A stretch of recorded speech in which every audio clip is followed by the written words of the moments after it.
map too. So that's Saturday morning. And that's online as well. Yes, all of these flyers and details are at the Watershed Council's website. So that's Saturday morning. And then Saturday afternoon we have the Children's Discovery Carnival. And that's from 1 to 4 p.m. in Lentz Park. And I do want to mention these events, we're trying to incorporate the whole watershed. So we're moving them around. So, science talks in Gresham, fun runs in the Selwood Woodstock area, the carnival's up in Lentz, and we'll have craft activities, displays, games for kids 12 and under. So we'll also have music by the Alphabeticians, a local kids music. Is there a graphic for this as well? There's a flyer for they might be able to dig around and find that as well. For the Children's Discovery Carnival. There he goes. Oh, Bicycle Bonanza. Oh, that's the next one. I can talk about that one too. So that's all right. We got a person just trying to second guess us there. But. So we've got events for those interested in exercise, those interested in think and drink and science. If you have a family and small children, come out to learn about nature in the city. And Sunday, September 22nd, we start the day with a bike ride.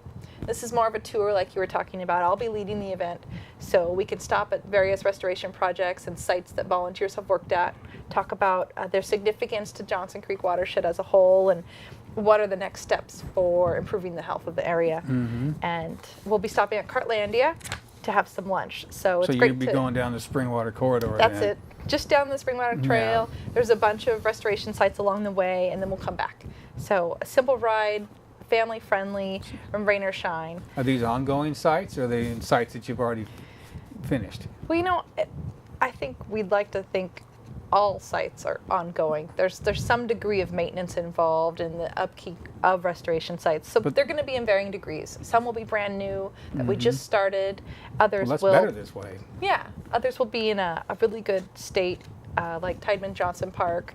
So people will get to have a really good idea of what restoration looks like when we first start, and when it's 20 plus years old. But restoration in different areas might mean different things though as well. Yes. Yeah. Well, most of the activities that volunteers have been involved with along the Springwater Trail, planting trees, removing invasive species, those are really basic activities that we do throughout that section. Mm-hmm. What are some of the invasive species, Matt, that you folks are having to deal with?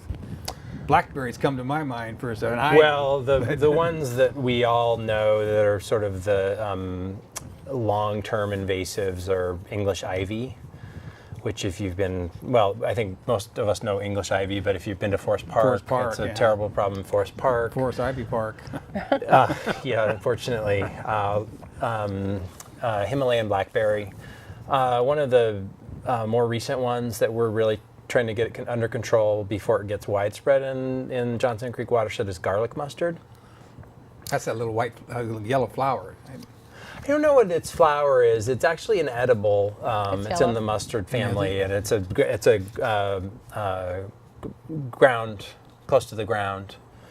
I'm not a plant guy, so I'm not too familiar with. But it must be strong grower to be invasive, though. Oh, that's. I mean, by definition, invasives compete very well, and that's why they're invasive, and that's why they're a problem. So false brome is another. Scotch broom? Scotch broom is not particularly in the watershed, but if you ever drive out, for example, if you drive out, to Central Oregon along Highway 20, you'll see tons of Scotch broom. It's a terrible problem. Mm-hmm. So what was it you mentioned? False broom, was it? False brome. Brome. B-R-O-M-E. And knotweed, Japanese knotweed, is one that we've actually done a good job of controlling in the watershed. We did a lot of, for several summers, we did stem injection with herbicide into these large Japanese knotweed plants, which has really controlled them. I mean, there's still some knotweed in the watershed, but I think about 90 to 95% reduction since we started 5 or 6 years ago. What is the problem with it? Clogging the waterway, or? A lot of these invasives just push things out. Well, they push other more beneficial habitat plants out. So and they create a monoculture, so a single stand of Japanese knotweed, whereas in a healthy native forest you would have maybe 5 or 10 species, you would just have in an invasive stand, you would just have that. With knotweed particularly, it doesn't have a very developed root structure, and so it actually contributes to soil erosion because it doesn't have the roots that are holding soil together. Sure. So that's a problem specifically with knotweed. So the water quality implications of that. Well, also with biodiversity of plants, you got biodiversity of animals. With monoculture of one, you don't have the biodiversity of the insects and the different animals as well. That's part of it. So that it had both habitat and water quality concerns with that, with invasives. Sure. So we kind of went off on a tangent, but I thought the viewers might, I try to take into consideration. I try to consider, I should say, that they may not know what we're talking about. If they're in the city most of the time, they don't know what invasive means.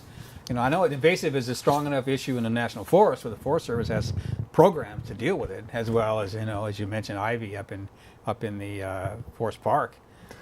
Yeah, so invasive, I mean, it's often coupled with the term non-native, and non-native would mean that before Europeans arrived in the New World, you wouldn't have found this species. Right. So it was brought in from some other, or I guess you could have a non-native from a different part of the country, but it's in a new environment that it historically wasn't present in. And then invasive, meaning that it is aggressive, it grows well, it outcompetes other plants, and so that it really is invading and sort of encroaching into other plant space. Doesn't have natural predators. And outcompetes them, so that you end up losing the beneficial native plants that you want, and you're gaining these non-native aggressive plant species. One just has to compare Himalayan blackberry to our trailing Oregon blackberry trails along the ground. It's got the sweetest little berry on it, but it gets buried with other things. Yeah. So you didn't really finish everything you got going here. You were talking about the bicycle, and I think that is a great way. So we're doing a bike ride on Sunday morning, and to cap things off, we have the edible weed walk, which I think you'd like, Jim. Oh, that's great. That's on a Sunday then. That's on a Sunday afternoon. That'd be the 22nd? September 22nd at 1 o'clock. We're meeting at Pleasant Valley Elementary School. A good friend of mine, an herbalist named Randy Embry, will be guiding that talk. She could know everything there is to know about the history, medicinal properties, the herbal remedies of all of the weeds that we have here in Oregon. So send her out into a field and she'll have endless amounts of information. She'll have a salad. Yes, that too. So made of garlic mustard. This is one of our most popular events. She's great and very knowledgeable. If you come to this event, bring a notepad. She'll have all kinds of information to share. So information is on our website about the edible weed walk to cap things off for Johnson Creek Days. How much of a walk is it? A couple miles? It's very minimal. Based on her knowledge, we won't get very far before she'll stop. Right. We'll just come out into the field, out in the schoolyard there, and she'll talk about what we find. So I encourage folks to attend who might not have full mobility. There's wheelchair access here, even in the grass. So you're welcome to come out. Hopefully, rain or shine. Hopefully, it won't be soaking wet. I hope not. I hope so not. You've been pretty lucky so far, I think.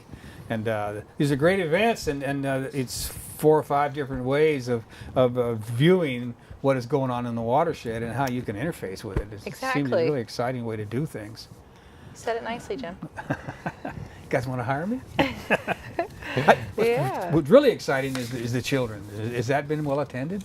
Yeah, we had about 150 kids last year. Oh, that's a lot. Yeah, so there were all kinds of activities and different ways for them to interact and explore Johnson Creek. We had bugs, and they love bugs.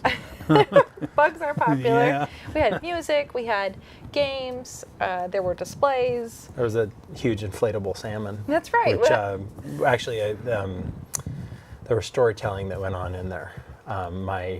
Both of my kids actually disappeared into that salmon it was like Jonah and the whale. Yeah, right. No, my kids, I have a 6 and a 4-year-old, they really enjoyed it.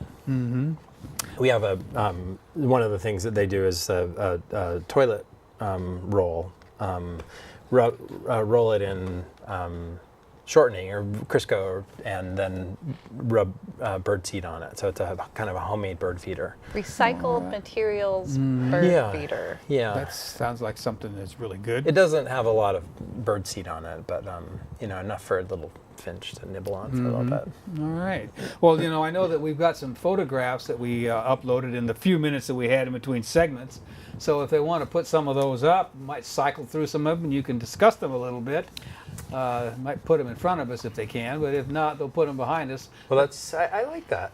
I like that. So we're segueing into a project that we actually just constructed.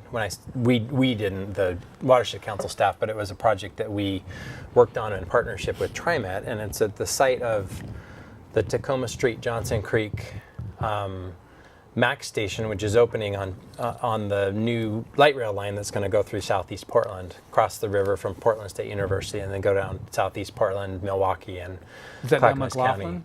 Down McLaughlin, exactly. Right. It's the, so that's what this is right here then. Yeah. So the station that I'm talking about actually is just south of Johnson Creek, and so we have used it as an opportunity to work with TriMet to do some habitat improvements in the creek. What we're looking at here is actually one of the elements of this was that we had excavated a side channel,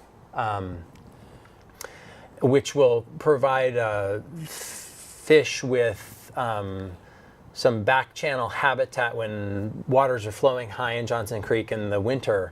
This will provide sort of slower water where they can get off the main channel and that they don't get just blown down. Get the hell beat out of them. Yeah, don't get the hell beat out and blown downstream. And so that's the channel that you're building right there?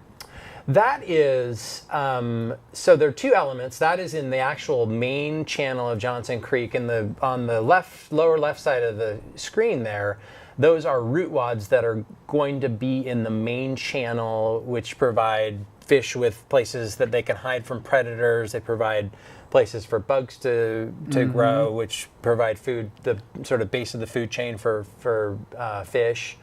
And then this is on the south bank. They have excavated, actually created a new channel off of the main channel of Johnson Creek. And that log is a log that's being staged, waiting to be actually keyed into the stream bank. So that's a hole that's been dug, and a log will be inserted there and then covered in so that log stays stable and doesn't wash away. It provides the end of the log, the root wad with all the roots on the end, is in the creek channel itself, Sure. and that's what provides the habitat. And so when it comes time, they'll just blow a dam or whatever and then let the water come through then. Say that again. So the situation is that the water's not running through there now. So Well, it's just low. It's just low right now. So you got to get it done before the rains bring it up then. huh? Right. Yeah, and they actually did divert some of the water in partially diverted the water in a portion of the channel to do the work. But it's also, right now, it doesn't look like this is the lowest time of year of water. This time of year, the lowest water in Johnson Creek. So these projects also provide jobs for people then too as well.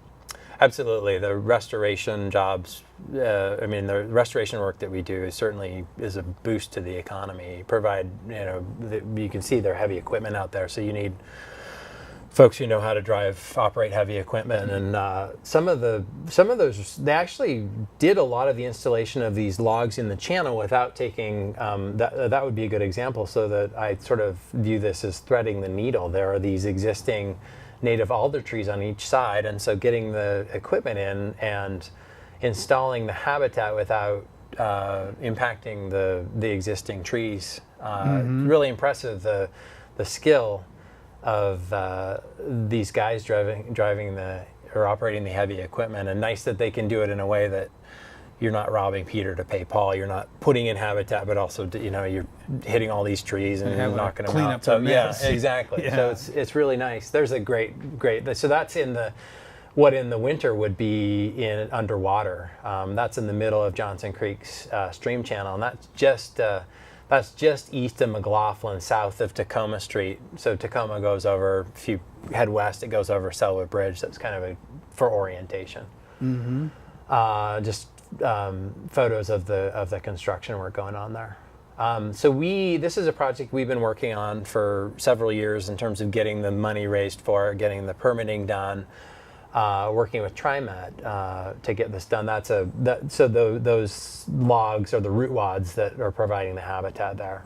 That's from standing in the stream channel of Johnson Creek. That were trenches were dug and they were laid in there. They were laid in there, and that's the ends of them. Yeah. What the overpass, or bridge, or a road was that on the other side of there? That is what will become an access for the actual MAX station. So there's going to be a park and ride there, and that's one of the access roads to it. I think. I mean, on the other side it would be the bridge over Johnson Creek, on McLaughlin itself. I wasn't looking closely enough to see which way it was actually looking. So as volunteer and outreach, do you have much to do with any of this, or are you on a completely different section? You know, you leave those kind of projects really to the professionals. Like we mentioned earlier, there's a lot of science behind it. There's a lot of analysis involved, and it's best done with private contractors that work with us. And you know, we'd love to have volunteers in there, but we'll plant the sides of the creek. That's how we'll help. So you make it nice afterwards. Yes, yeah, we can help with the plants.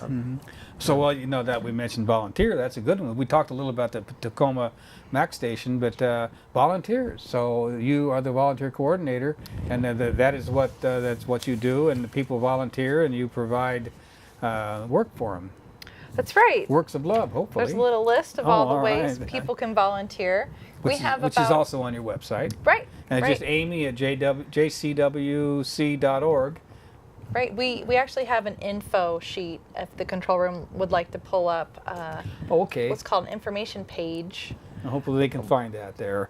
And people can volunteer in all kinds of different roles. You know, we've mentioned planting trees and getting outside. That's a great way to help Johnson Creek, and there's plenty of opportunities to do so.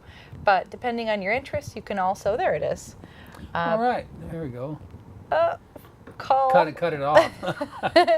Call 503-652-7. There we go. 7477. Doesn't quite fit into the. Just give us a call if you have any questions about ways to volunteer. You can do internship. You can help out in the office. Any kind of professional skill set that you might have that you'd like to offer to Johnson Creek Watershed Council, we'd love to take it on. You want to help out with the event planning. We're doing all kinds of events, as you can see. Johnson Creek Days has a team of volunteers behind it.